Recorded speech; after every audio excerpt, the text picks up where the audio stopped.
Welcome. Namaste. I'm Peggy Shapiro, the National Director of Special Projects for Stand With Us. Shalom. I'm Suhag Shukla, Hindu American Foundation's Executive Director and co-founder. Tell you a little bit about myself. I was born in a refugee camp in Germany. My parents were Holocaust survivors. I was born in California to parents who had left dire situations in India to achieve the American dream. I'm a product of the 70s. My daughter grew up in the 70s. I studied speech and theater in college. I studied religion and economics and then went on to law school. I thrive on adrenaline and work best under pressure. I do everything ahead of time. In fact, in college, I did my term papers 2 weeks ahead of time, which did not make me popular. We're so different.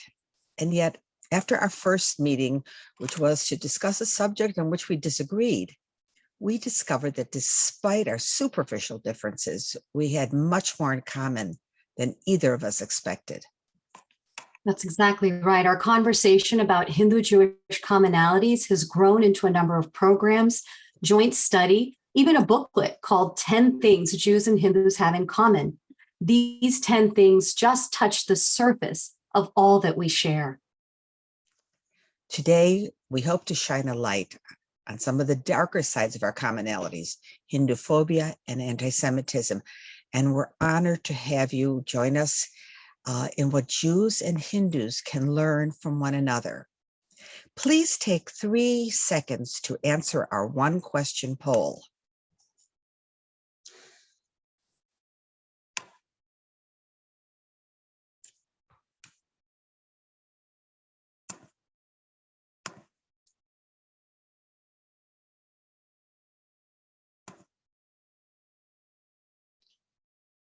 I think that's enough time. Okay, yeah. Easy question. Okay. Next slide, please. Oh, okay. Right. We have the results here. Interesting. That's amazing. Well, good. Welcome, and I'm glad you're here. We promise there's a lot to learn. Okay. Next slide. Now, next. Yeah. Next. Next. There we go. Nope. So, let's start focusing. It's okay. Let's start focusing on the positive. And, as we go over some of these commonalities, we encourage the audience to share other commonalities that you might be aware of. This is a learning experience. And so one of the things we discovered that both religions have festivals of light. We have Hanukkah. It's 8 days in which we light candles. And this is during the darkest time of the year. We celebrate the triumph of light over darkness, both with personal and external challenges. We commemorate the victory of the tiny Jewish army against the ancient Syrians and Greeks. The victory was a miracle, as were the candle that burned for 8 days with only enough oil for one. Well, Diwali is our festival of lights, and it's celebrated not just in India, but around the world. It's celebrated over 5 days, each day holding a special significance. And overall, the festival commemorates the victory of good over evil, or the light of knowledge over the darkness of ignorance. Next slide. So, one of the first, next slide. Thank you. One of the first Jewish weddings that I went to, I think I about annoyed everyone that was sitting on either side of me, because every time I'd say, oh my gosh, we do that. Oh, I've seen that. We have that too. So let's talk about some of those things. One of the things that we have is where the groom steps on a little clay pot. And this is done at the very beginning when the groom is welcomed by the bride's parents. And this ceremony symbolizes the groom's demonstration of his ability, strength, and determination to overcome any of the obstacles that the couple might face in their married life. Another commonality is the mandap or the manuvarai, which is what it's called in South India. This is a central feature of Hindu weddings. It's a temporary 4-poster structure with a canopy, And this is the sacred space in which this important sacrament occurs. The four pillars symbolize the stages of life, which are student to family to retiree to asceticism. And it's also said to symbolize the four aims of human life, which the couple will pursue together: universal well-being, security and material prosperity, happiness, and a sense of wholeness. Well, at a Jewish wedding, the bride and groom also stand under a canopy. We call it a chuppah, and it signifies their future home, the roof over their head. Its sides are open with the hope that their home will be open to others. And at the end of the ceremony, the groom shatters a glass as a reminder that even in our most joyous moments, we need to remember the destruction of our holy temple in Jerusalem. Next. So both India and Israel are sacred homelands. India is the birthplace of not only Hinduism, but a number of dharmic traditions, including Buddhism, Jainism, and Sikhism. The very landscape, from every forest, every tree, mountain, and river, and of course, places of pilgrimage, are tied to gods and goddesses, many of whom are believed to have manifested in earthly form to renew righteousness, as well as seers and sages who have guided billions through their spiritual journeys. The beginnings of the Hindu way of life are lost to antiquity, but most scholars would agree that it dates back to at least 5,000 years, if not more. Well, that's a long connection, and not quite as long, but Jews have lived continuously in the land of Israel for over 4,000 years. It's the birthplace of the Jewish people, and it's central to our identity. Wherever we are in the world, we pray facing Jerusalem. Jerusalem is mentioned over 800 times in our Bible. Judaism has no holy sites outside of what was ancient Israel. And right now, you can't stick a shovel in the ground in Israel without coming up with some Jewish history. Next. Now, despite being the Jewish homeland and the only Jewish majority country in the world, Israel is home to people of many other religions, including Muslims, Christians, Druze, Samaritans, Hindus, Baha'is, Buddhists, Neo-pagans, African Hebrew Israelites, all of whom are free to practice or not practice as they choose. In the slide, you see a view of Jerusalem. On the left is the cross of the Austrian hospice. In the center, the Dome of the Rock Mosque, and then the Lady of Sorrows, an Armenian church.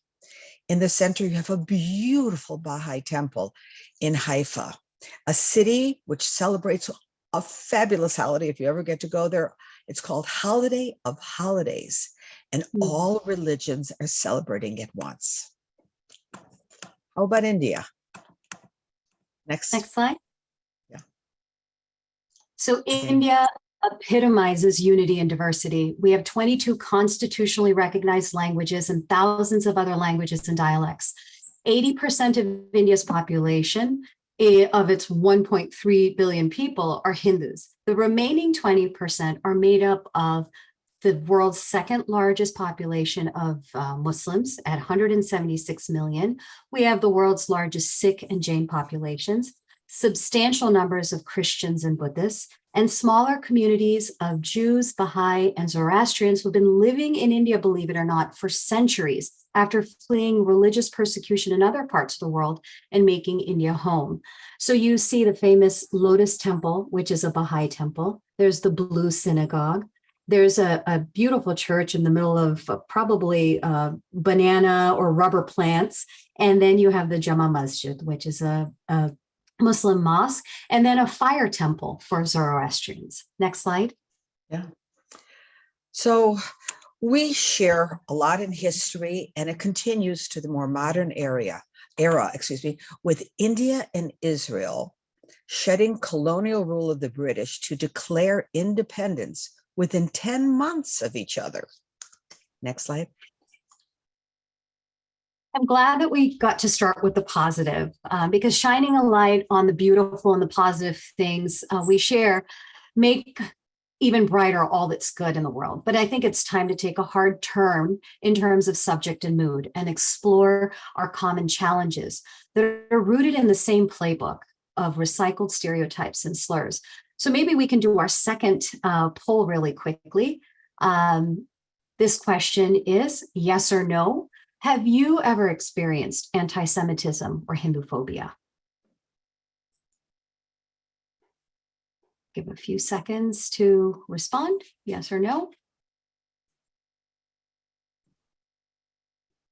Oh, Okay, let's see the results. let's see the results. Wow. 89% of you. Thanks for sharing. Sad. Yeah. So let's look, and these are partial definitions, and we can direct you to get a fuller one. But we have here side by side anti-Semitism and Hinduphobia. Anti-Semitism, as we see, it mutates to different forms, and sometimes it's difficult to identify. And so we have, if anybody's interested, we have the International Holocaust Remembrance Alliance definition, I call it IRA, with 11 examples of anti-Semitism. And you can put this in the chat if you want to find out more about it, where the examples where it's been adopted, you could go to www.standwithus.com/IRA. Thanks, Peggy. Well, the Hinduphobia definition was developed by academics through an initiative called Understanding Hinduphobia. So not only is the definition found there at understandinghinduphobia.org, but there too you'll find a lot of examples. What we did at the Hindu American Foundation is take this working definition and thought that it would be helpful for members of the media, for members of the public, to create a Hindu hate glossary. So that can be found on our website, hinduamerican.org/Hindu-glossary. And this just gives examples of certain words that someone may not know the context of, but which are steeped in Hinduphobia. So we went through some of these words, and I thought I would find some things in common, but I never expected to find that so many items in common. But I hope the information's in the chat. If not, when we thank you all for attending, we will send you the links as well.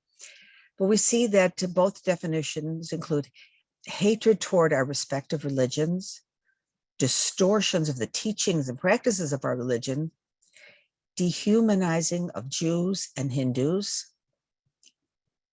So in the example, there's also accusations of dual loyalty to either India and Israel, that Hindus and Jews are oftentimes portrayed as violent or warmongers, and there's a denial of atrocities committed against us, amongst others. As we continue, we'll share more details of some examples given with these definitions. Next slide, please. So Judaism has been distorted for many years in many ways, but I'm going to focus on two: deicide and blood libel.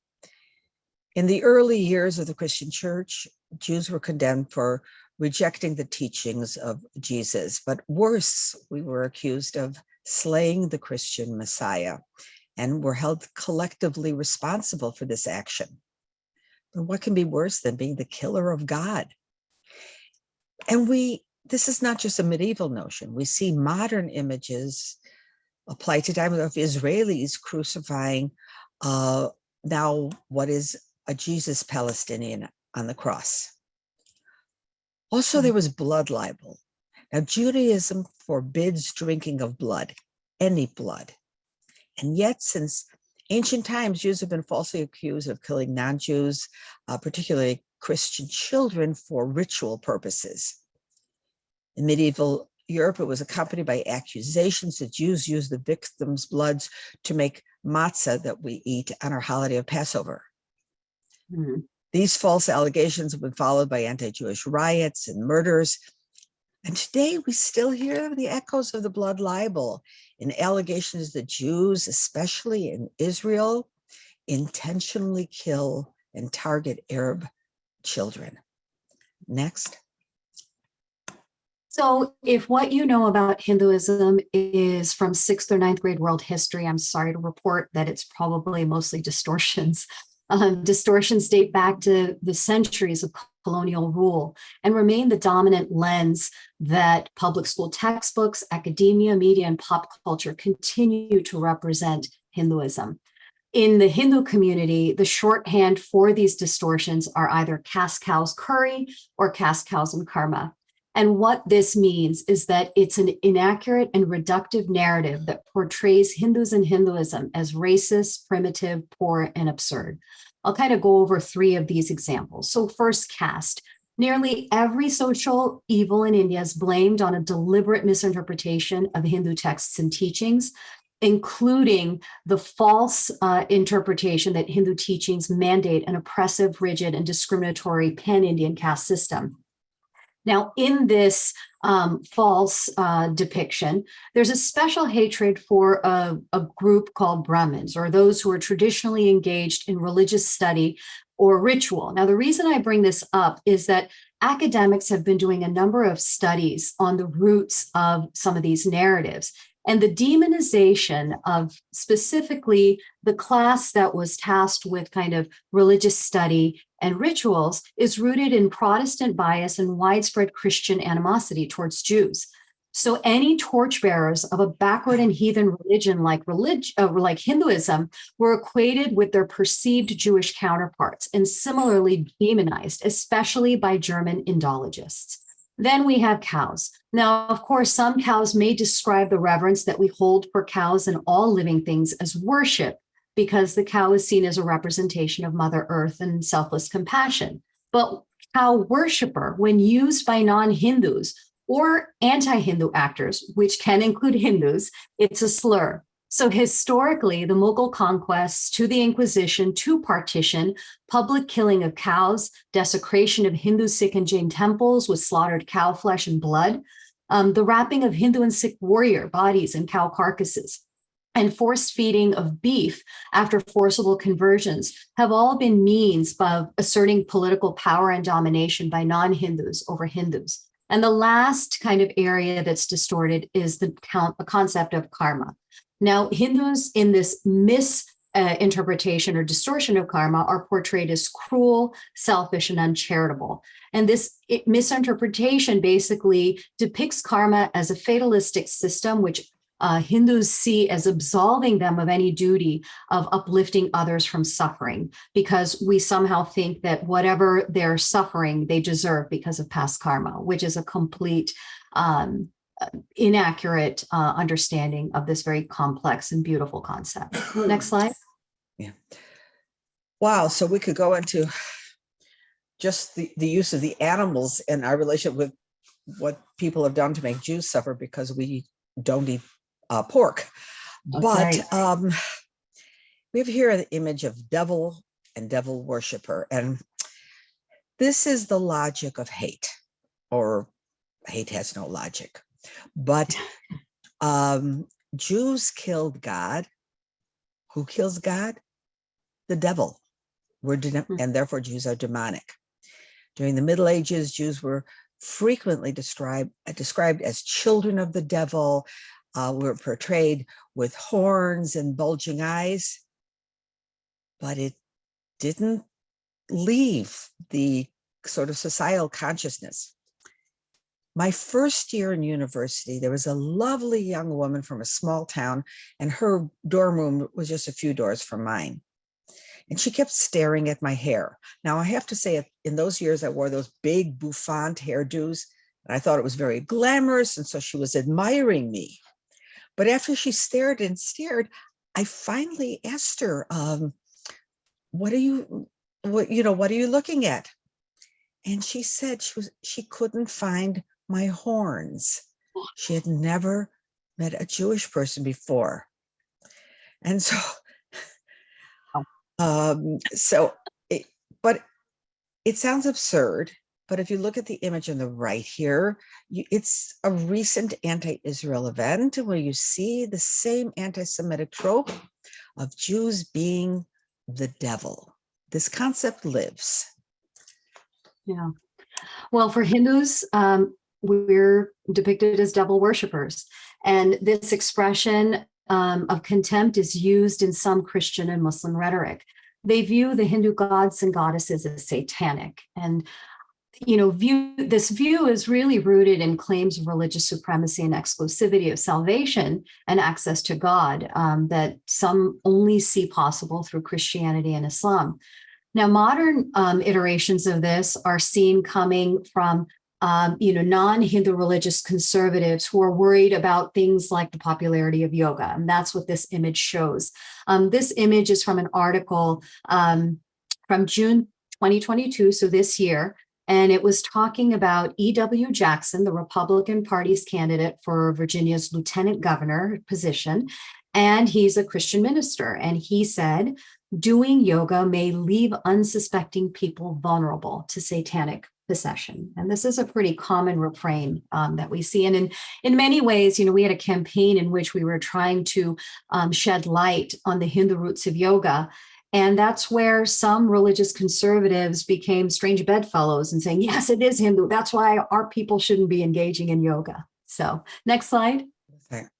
So we see religious roots of anti-Semitism and Hinduphobia, but there are also racist roots here. Now, what happened at the beginning of the Enlightenment, religion lost some of its stronghold, and science became the ultimate source of truth. It should have been a relief for us because we had been persecuted under other religious domination.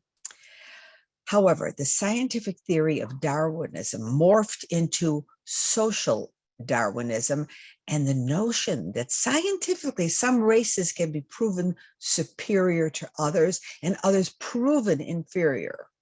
So a group that was underprivileged or lower on the social ladder was fated to be there because of racial inferiority. You couldn't even convert your way out of the discrimination.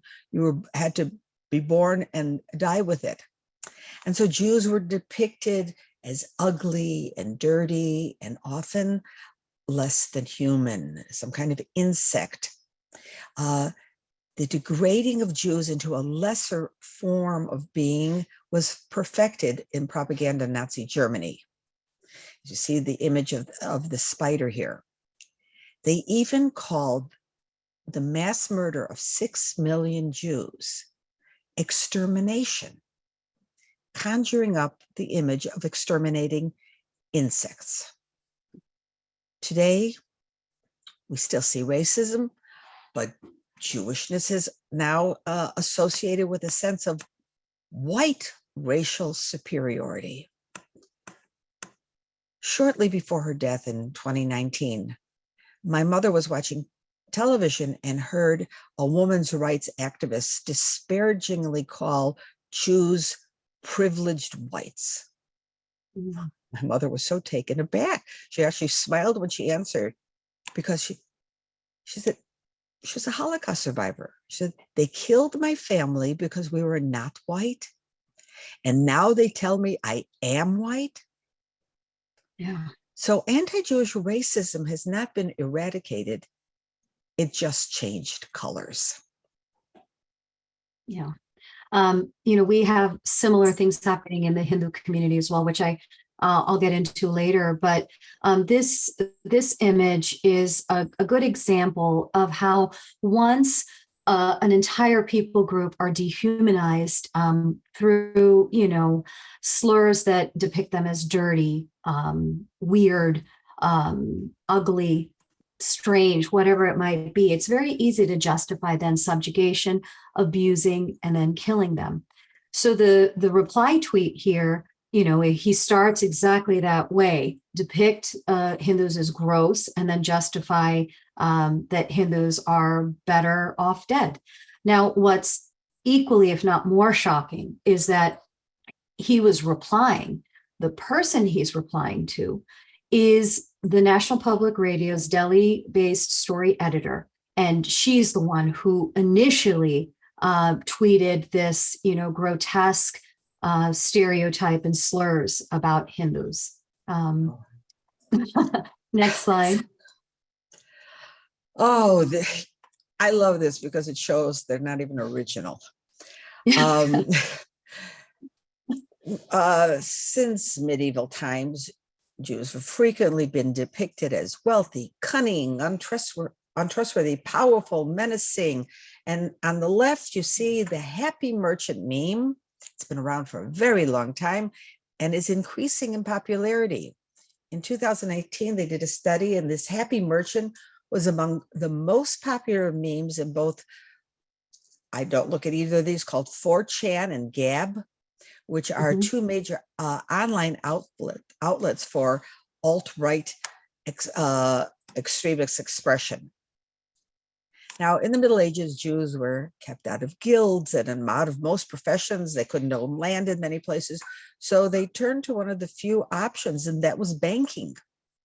And even Shakespeare, and I used to teach English, so I really love Shakespeare, but his character of Shylock in The Merchant of Venice became the image of the wealthy, greedy Jewish moneylender who would do anything to be repaid. And the belief that all Jews are wealthy, too wealthy, has been internalized by the general public. According to studies by the Anti-Defamation League, substantial percentages of respondents in almost every country surveyed believe that Jews have too much power in business and international financial markets. So a lot of the hateful notions about Hindus date back to many influential British administrators.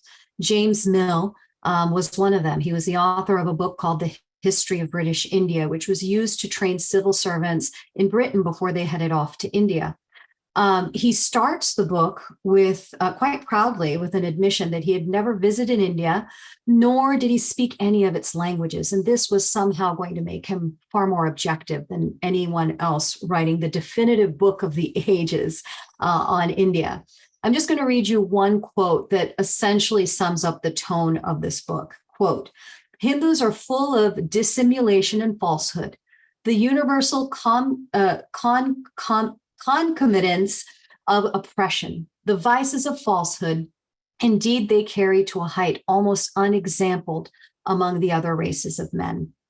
Now, today we see similar statements of, greed or taking over jobs and that sort of thing, the new avatar, so to speak, of this sort of depiction. And it's made mostly in anti-immigrant and white nationalist circles, that Indians or Hindus are coming and taking over jobs and whatnot.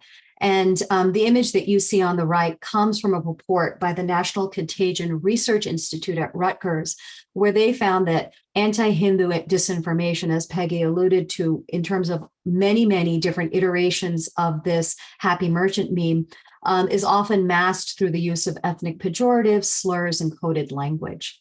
Next slide.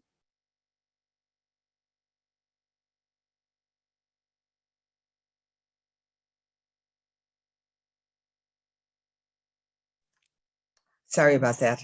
Took a second. It's overwhelming how many ways in which people can be falsely accused. But this one of dual loyalty is fairly problematic. It's one of the oldest anti-Semitic canards, dual loyalty. Jewish citizens are accused of being more loyal to Israel or to the priorities of Jews worldwide than to the interests of their own nations. It's a trope that existed for thousands of years, and it's been used to disenfranchise, harass, and even attack Jews.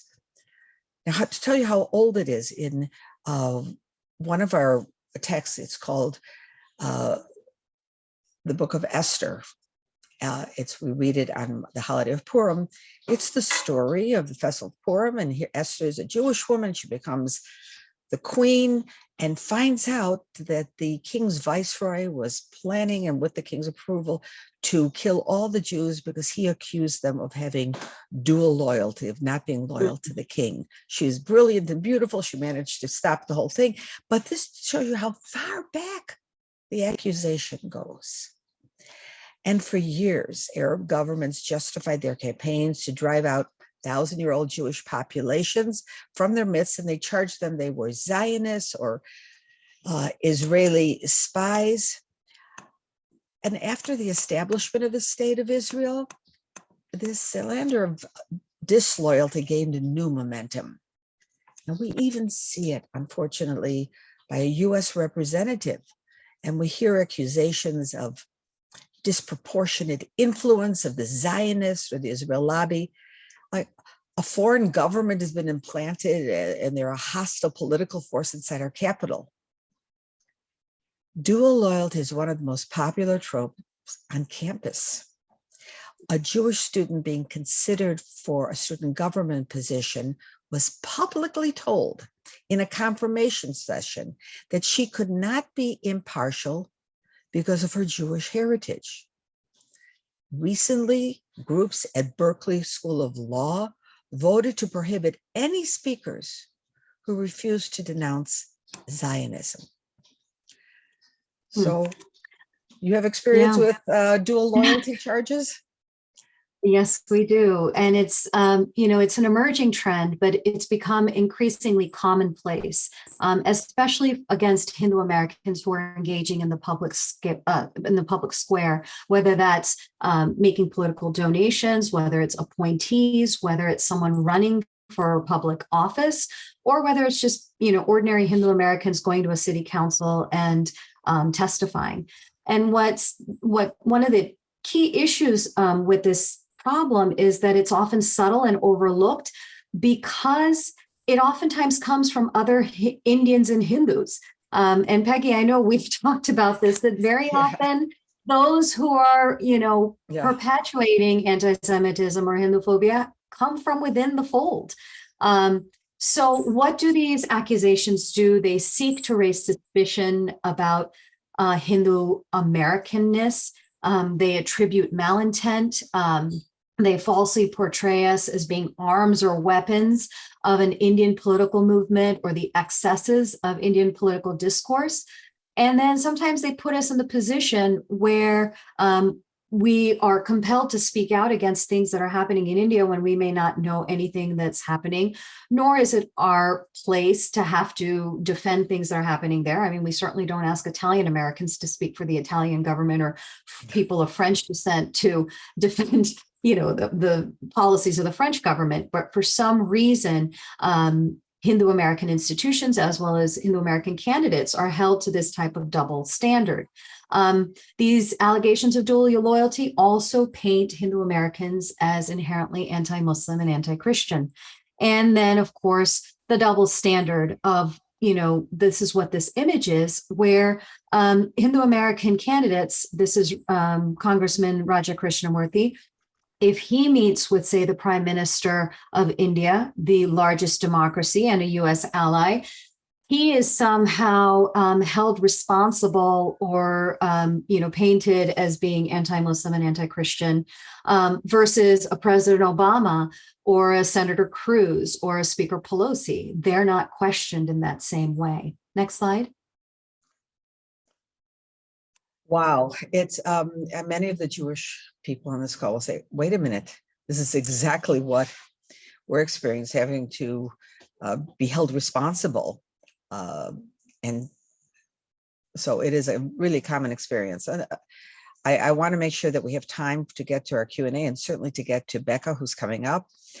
But one of the charges is conspiracy.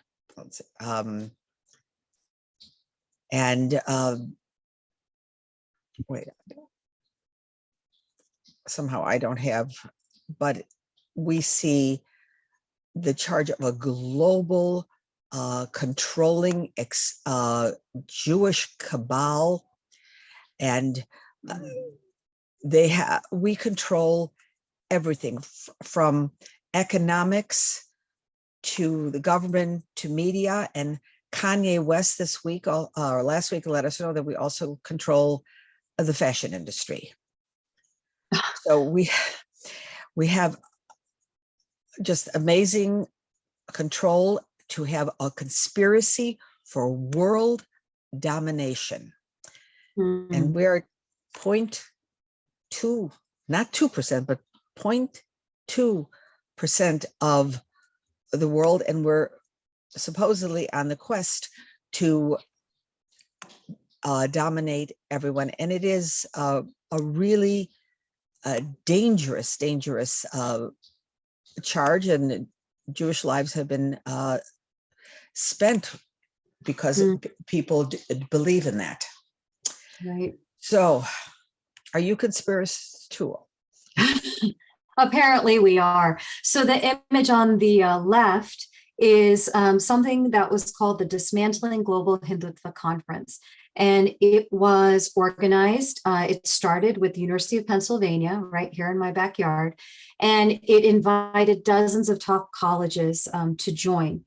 And if you read the about this conference information, the description fear-mongered about a, quote, large Indian diaspora, 1.4% of the American population, which was quote, potentially a potential, or the Indian diaspora's potential for building links with other supremacist ideologies.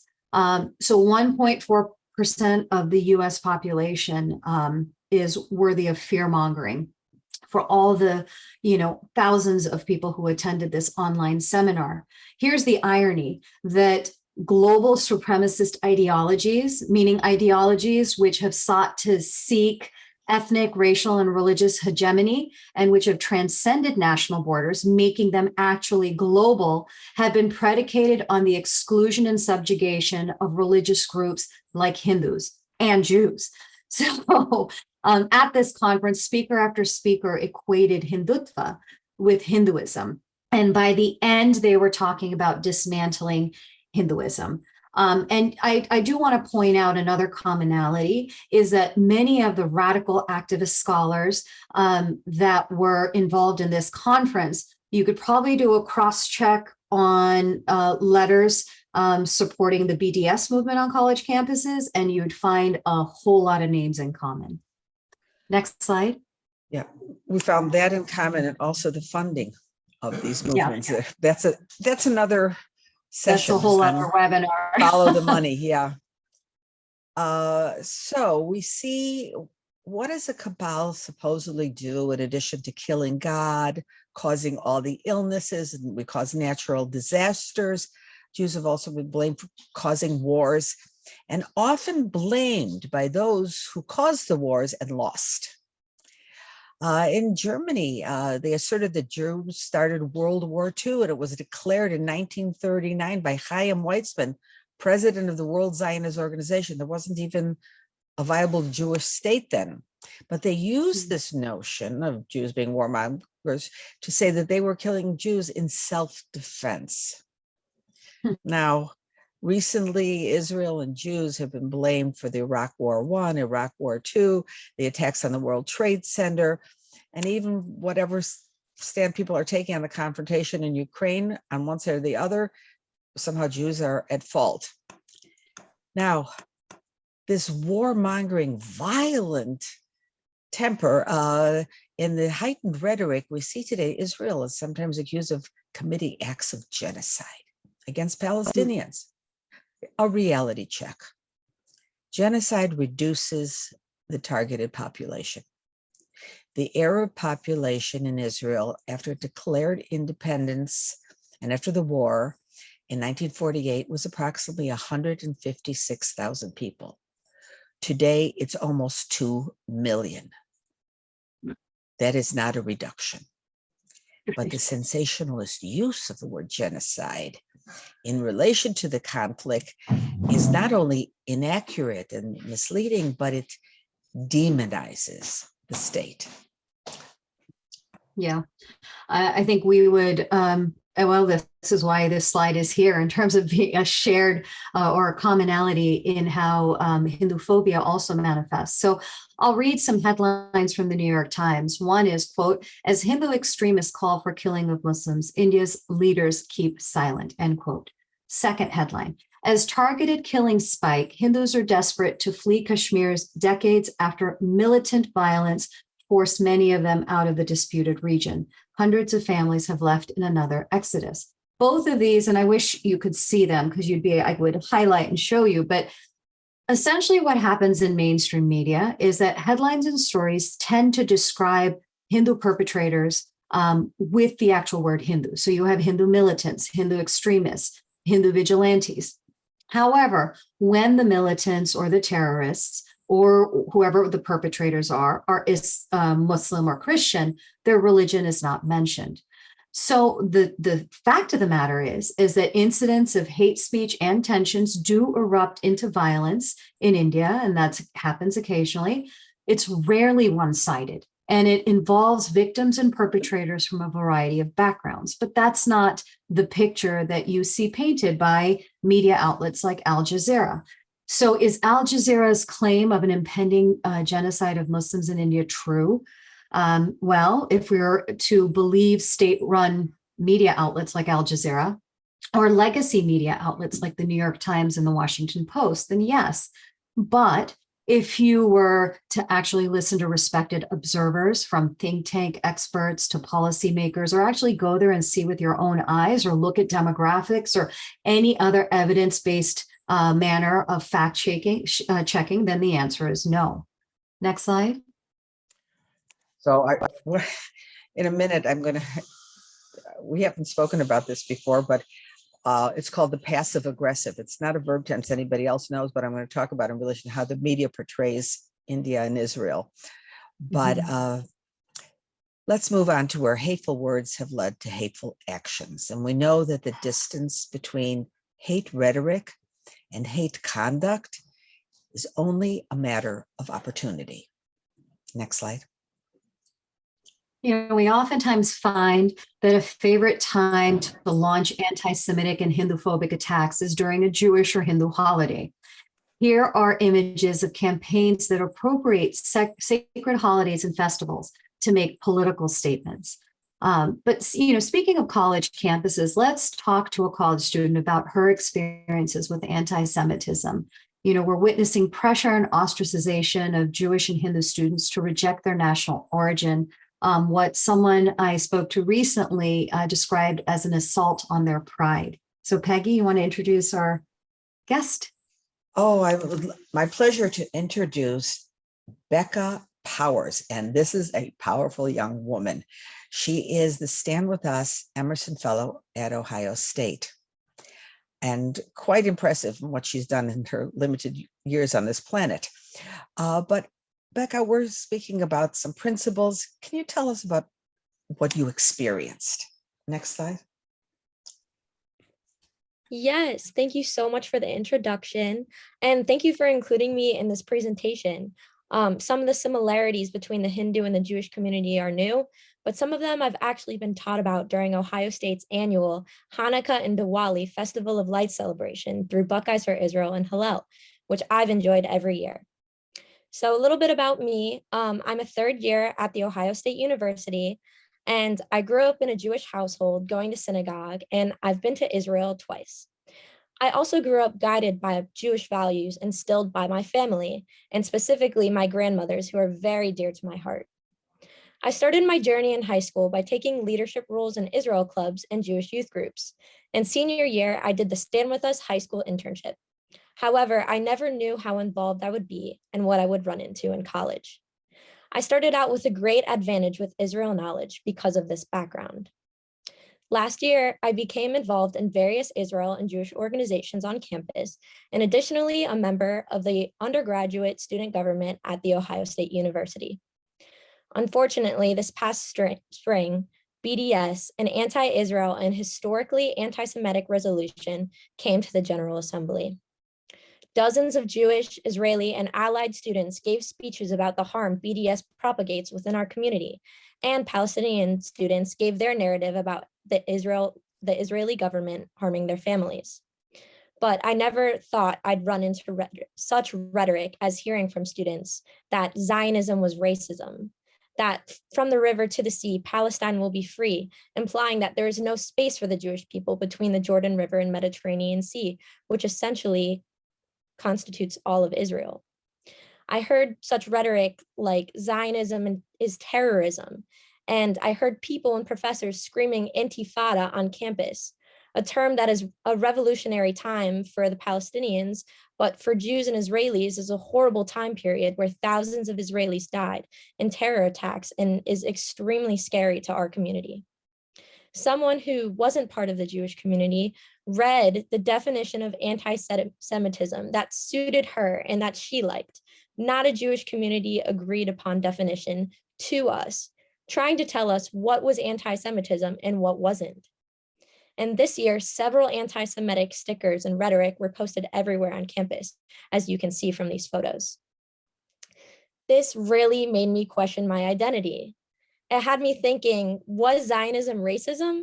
Am I a bad person for believing in Zionism? Was everything I learned a lie? The feeling of discomfort literally made me sick to my stomach.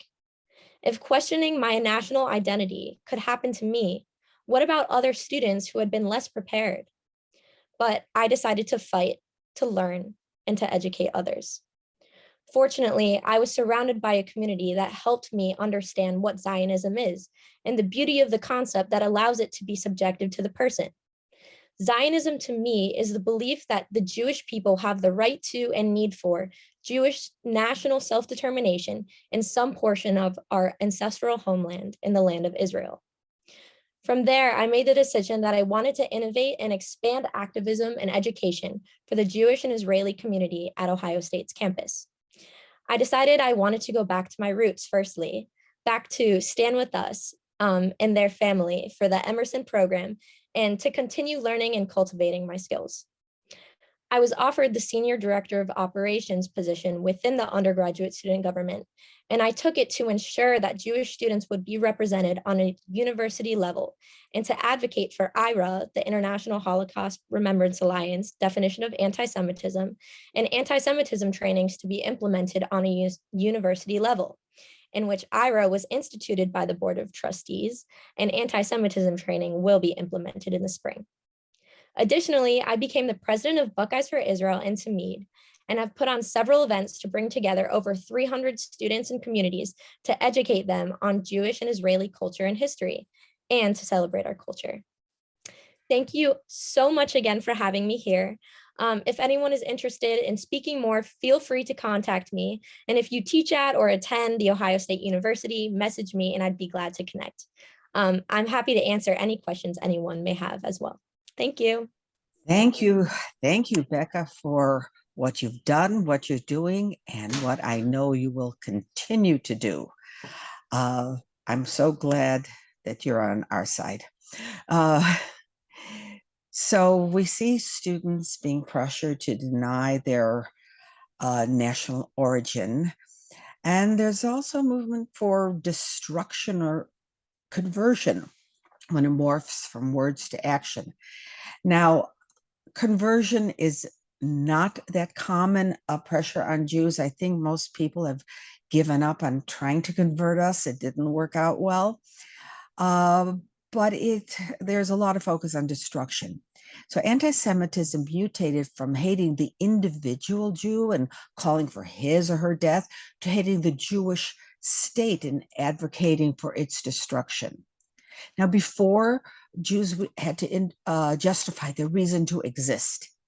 Now, people expect Israel to justify its existence. Nobody has to justify their existence. But from Palestinian Authority school book maps and later maps by more conventional institutions, many don't include Israel. Last week, the United Nations General Assembly voted to commemorate May 15th, Israel's Independence Day, to Nakba Day. Nakba means catastrophe in Arabic. A nation whose birth is an international catastrophe? What does that mean? It isn't worthy of existence? So how has your experience been for the Hindu community with conversion, destruction? Why, the destruction in many ways, conversion is destruction, because as you get people to turn away from their heritage, from their way of life, it has a fundamental impact on the individual, Once the individual is changed, it breaks down the family. When it breaks down the family, it breaks down the community. And when it breaks down the community, it breaks down a nation or an ethos. Even though India is a secular republic, certainly there's an ethos that has come about as a result of the indigenous traditions, like Hinduism and other dharmic traditions. So I talked about the Dismantling Global Hindutva Conference, which at the end of the conference, they were asking for the dismantling of global Hinduism. And that comes from more of a Marxist mindset, an anti-religious mindset. But we also see calls for the dismantling or destruction of Hinduism theologically. So there's a concept called Ghazwa-e-Hind, and this goes back to a hadith, which prophesizes that there's a great battle in India between true believers and unbelievers, which are Hindus, before the end of times. This has infused South Asia with importance as a battleground in an effort to establish a caliphate. So you have groups like Lashkar-e-Taiba and Jaish-e-Mohammed, two Pakistan-based terror groups that cite Ghazwa-e-Hind as a means of liberating Kashmir and other areas, well, the whole country of India.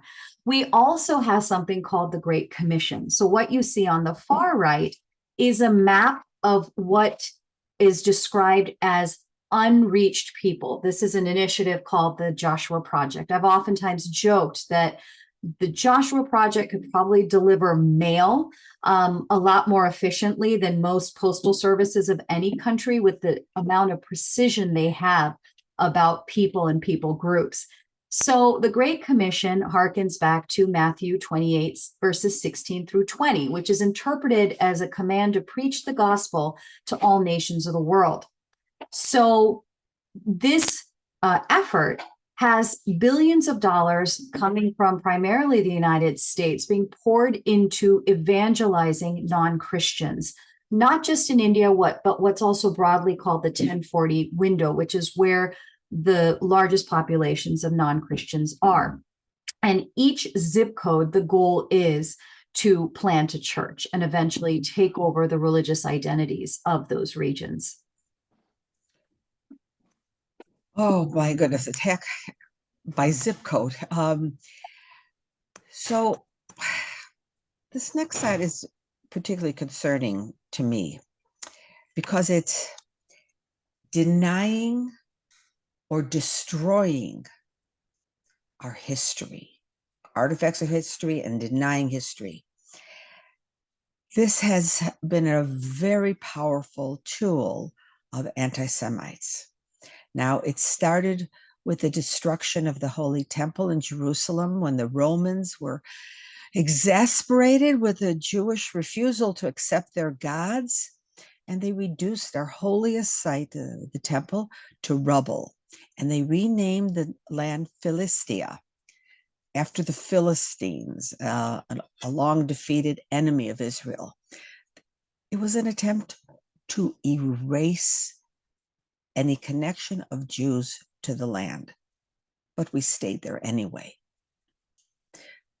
We see this again and again during the illegal Jordanian occupation of eastern Jerusalem from 48 to 67.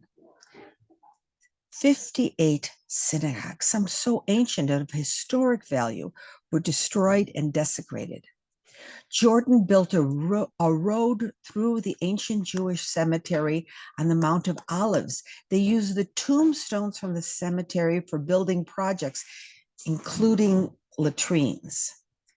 They let the western wall of the temple deteriorate. And during the Six-Day War, they used the Temple Mount as an ammunition dump. We find these cases of vandalism, historic vandalism and destruction of so many Jewish holy sites. Just last April, dozens of Palestinian rioters violated Joseph's tomb, a holy place. They broke the tombstone on the grave. They set fires to the room in the compound. Denying and destroying historical sites and history are designed to deny any Jewish claims to the land or heritage. Denying history is denying destiny. That's right. And we see that for the Hindu community as well. Popular amongst activist scholars is to refer to India as settler colonial, especially in the context. Oh, it's also white adjacent. We also are white adjacent. I just have to say, the first time I heard you say that we were together and I was sitting at a table with all Hindus, you said you're white adjacent. I thought racism knows no bounds and never uses any of the senses to see or hear reality. No, exactly. So settler colonial is, there's a long history of it, but I'll just talk about it in the context of Kashmir. So settler colonialism is, by definition, the destruction of indigenous peoples and cultures in order to replace them and establish themselves as the new rightful inhabitants. Well, under this definition, if India was occupying Kashmir as a settler colonial state, it would be displacing the indigenous population, which are Kashmiri Pandits or Kashmiri Hindus, except that they've already been displaced. By who? By a proxy terror war that's been ongoing, sponsored by the Republic of Pakistan.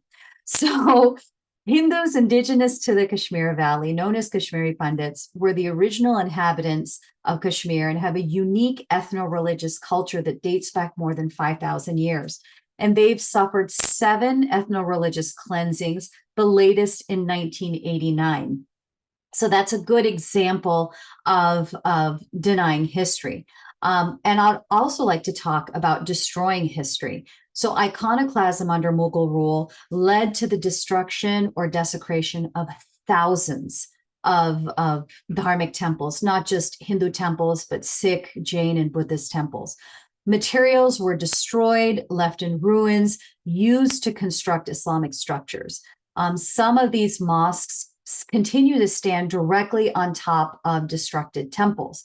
So the 2 images that I wanted to share with the audience are of 2 mosques and the temples that Hindus believe they kind of replaced that have been the subject of court cases. So Hindus have taken their hopes for justice to the Indian courts. And so the first one, or the one to the right, the black and white photo, is Gyan Vyapi. And that is the subject of current litigation. There are historical records of multiple demolitions of Hindu temples on this spot that were to the Hindu deity Shiva. And most recently, the court ordered an excavation to see if indeed artifacts from a Hindu temple were in the basement of what outwardly looks like a mosque.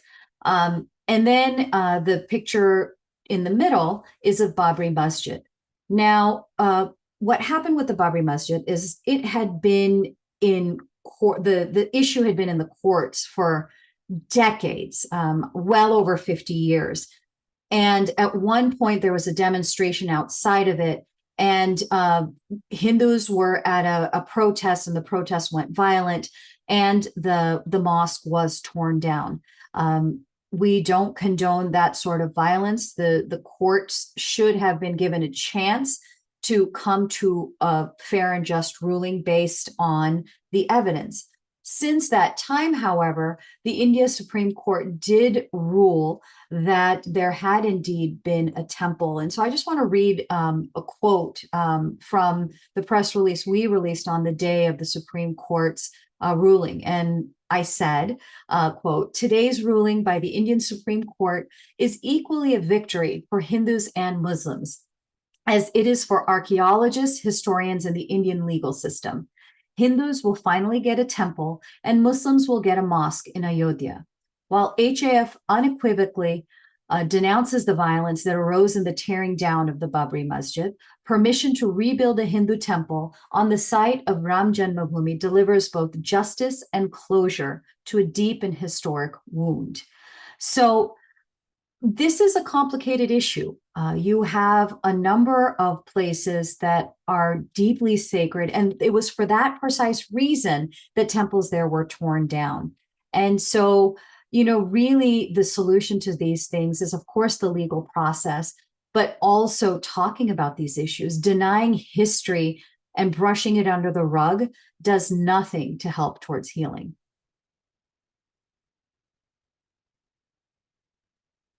Once you start with denying history, you can deny not only history and our connection to the land and religion, but then you can deny our pain.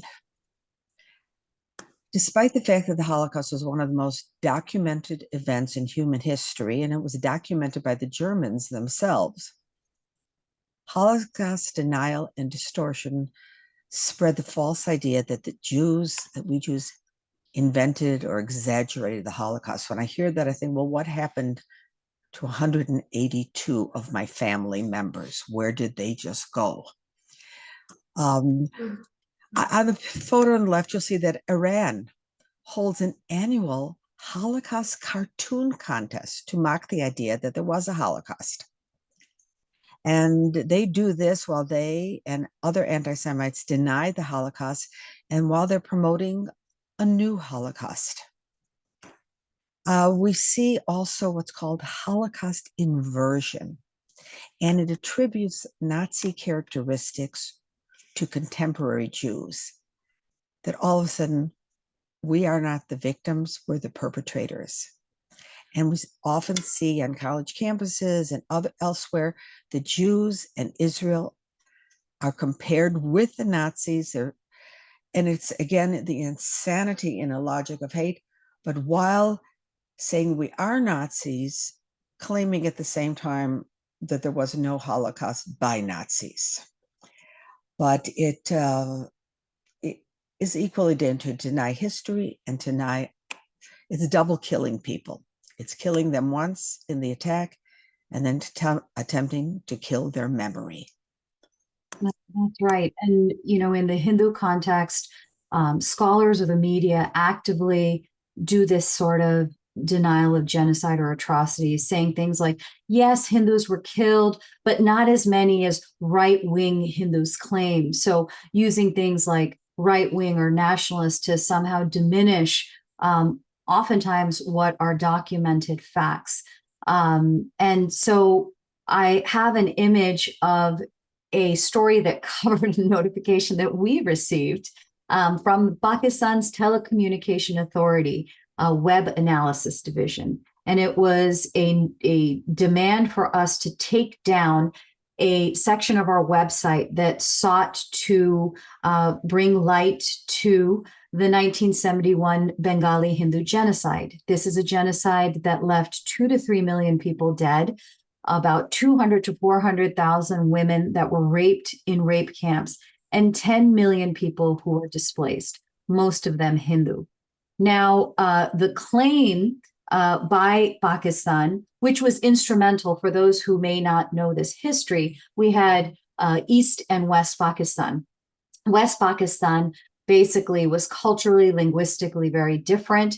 And so they sought to have independence and won that war. Today it's Bangladesh, but the atrocities were committed by the Pakistan government. So there is the height of irony that we have a Pakistan authority telling an American institution, by the way, that our site was disseminating content that sought to ridicule or defame the armed forces of Pakistan. No, we just sought to tell the truth and to remember the lost and celebrate survival.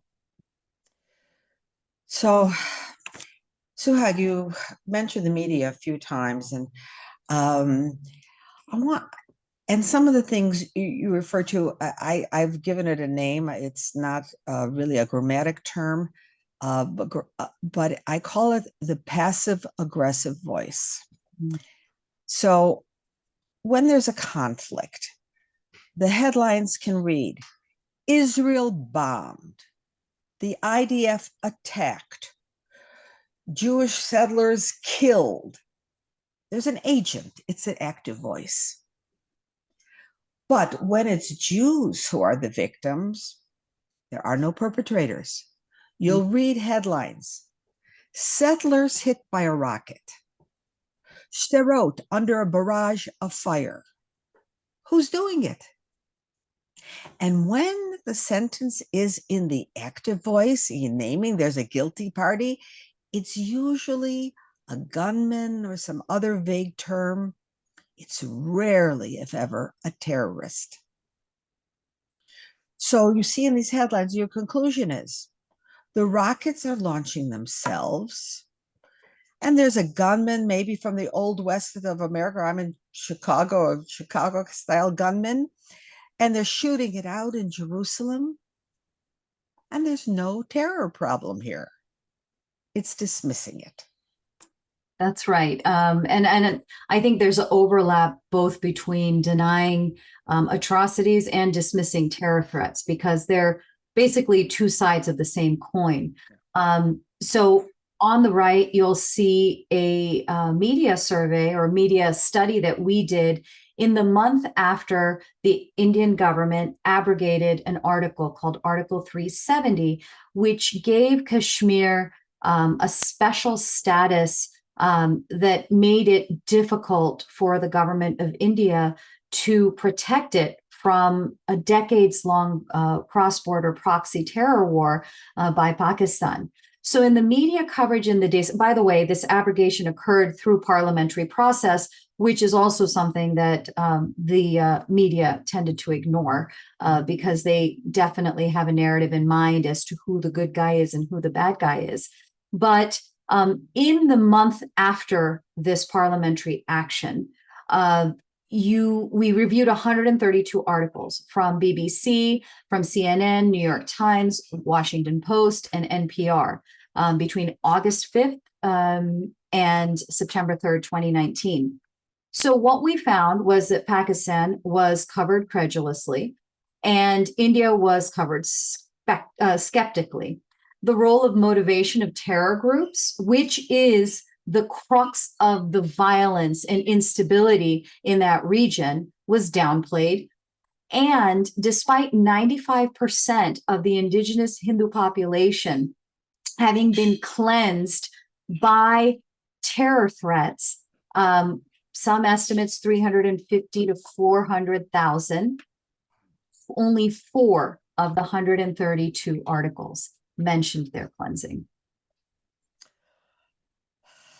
So if you are blind to violence, then it's easy to cross the line into violence. We see that the war of words bleeds into actions.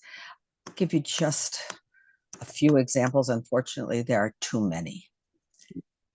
Pittsburgh, Poway, Jersey City, Muncie are sites of recent deadly attacks, but there have been less dramatic and often unreported ways, assaults against Jews in New York City, Chicago, Los Angeles, Miami.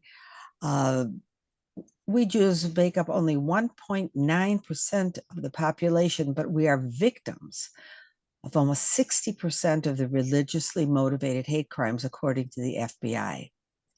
And in a report this week in New York, crimes targeting Jews went up 125% in the month of November. Words matter. The stereotypes become blood. October 27, 2018, Robert Bowers stormed into the Pittsburgh Tree of Life Synagogue and shot 17 people, killing 11 of them. Bowers claimed the Jews were engaged in a war against white people when the police apprehended him. And he said they're committing genocide. We heard that trope before. On April 27th in 2019, John Ernst entered the Chabad synagogue in Poway, California on the last day of Passover. He was armed with a semi-automatic rifle shouting, "Jews are ruining the world." He killed 1 person, wounded 3 others, and afterwards declared, "I only wish I had killed more. I'm honored to be the one to send these vile anti-humans into the pit where they shall remain for eternity." So the Jewish control of the world, the Jewish demons, that was seen in Poway, California. November 2020. A Texas attorney, Georgette Kaufman, was murdered and her husband was shot by Joseph Alvarez, who, in his own words, was aiming to, quote, execute and exterminate Jewish Satan worshipers. So we dare not dismiss hate as mere rhetoric. It's just jarring that, and I do want to, acknowledge that the scale of Hinduphobia crossing the line into violence is nowhere close to what the Jewish community faces in the United States. However, we have been seeing rises out of the, I think I have 2020 statistics, out of the 1,174 religious-based incidences, as you mentioned, almost 60% of those were anti-Semitic. Anti-Hindu incidents, which increased to just 11 separate incidences in 2020 from 8 in 2019. So there are small rises, but again, the scale is quite different. Just this past August, our community witnessed a string of anti-Hindu incidents across the United States in New York, Texas, and California. All of these were actually intra-community, which is all the more disturbing, because when you have law enforcement that is unfamiliar with our communities, they don't know the difference between a Hindu and a Muslim, Sikh, they're sometimes not able to recognize that there might be hate that's influencing something that they might just be looking at as vandalism or assault. And a lot of these gripes are over politics in India or affinities people have with separatist movements. And it manifested as violence. A Gandhi statues of Mahatma Gandhi, for instance, have been desecrated and destroyed over the past couple of years. The most recent happening on a temple in Queens, New York. And a Hindu man was slurred, threatened, and spat on just for ordering a bean burrito, which is vegetarian, at Taco Bell. And the man hurling, epithets and whatever about being a weak Hindu, a dirty Hindu, et cetera, was another Indian, but of another religion. And in the UK, I think the scale, as we see, has all of a sudden changed. Anti-Hindu violence reared its head this past summer. There was in two areas, Leicester and Smethwick, there was disinformation that was being spread by Islamist influencer handles, insisting that Hindus involved in a post-cricket match brawl were somehow connected with social and political groups in India. And then there was a fake story about Hindu men kidnapping a Muslim girl that were posted, and then they began going viral. These influencers then encouraged people using a lot of rhetoric, anti-Hindu rhetoric about cow worshippers and cow urine drinkers or piss drinkers and whatnot, and gathered crowds who then lay siege on neighborhoods with high concentrations of Hindus and intimidated and vandalized homes, businesses, cars, and temples. I know that as part of our series, we'll be talking to people from the UK, so I don't want to go into too much detail, but these are recent examples of where words cross the line into violence. And I'm glad to say that HAF and Stand With Us have worked together to introduce Hindu and Jewish groups in the UK to begin shining a light together, as we are trying to do today. Well, we hope you've taken away something that you didn't know tonight, whether it was a positive shared commonality or a negative. Yeah, Peggy and I definitely have, throughout this process of preparing our presentation, and more broadly as we've worked together, we've learned a lot. Yes. So let's ask the audience then, yes or no, did you learn something new about anti-Semitism or Hinduphobia today? We'll give everyone a few seconds. Peggy, I think we did our job. Over 90 have Good. something new. Outstanding. So right now I would like to thank the Shine a Light Foundation, our sponsor. I'd like to thank everyone for being here. Thank you, Becca, for your giving me hope for the future. Suhag, I appreciate working with you on this and on everything else we do. And I know that we are just beginning. Do you want to tell them what's coming up? That's right. Well, before I do that, just want to point to some of the resources that we cited today. We have www.standwithus.com/IRA and hinduamerican.org/Hindu hate glossary if you want to see more of those examples. And I'm just going to go, and everyone who registered for tonight will get an email, and we'll include those links on the email so that you can look into the materials. Perfect. And if you enjoyed tonight's program, enjoy may not be the right word, but if you took away some important points that have inspired you to do more, to shine a light on anti-Semitism and Hinduphobia in your own communities, we invite you to join us next week, where we have Carly from Stand With Us and Samir from HAF shining a light on anti-Semitism and Hinduphobia, on what we can learn and how we have responded as respective communities, and what rights we need to know about to better protect ourselves. Good night. Thank you. Good night.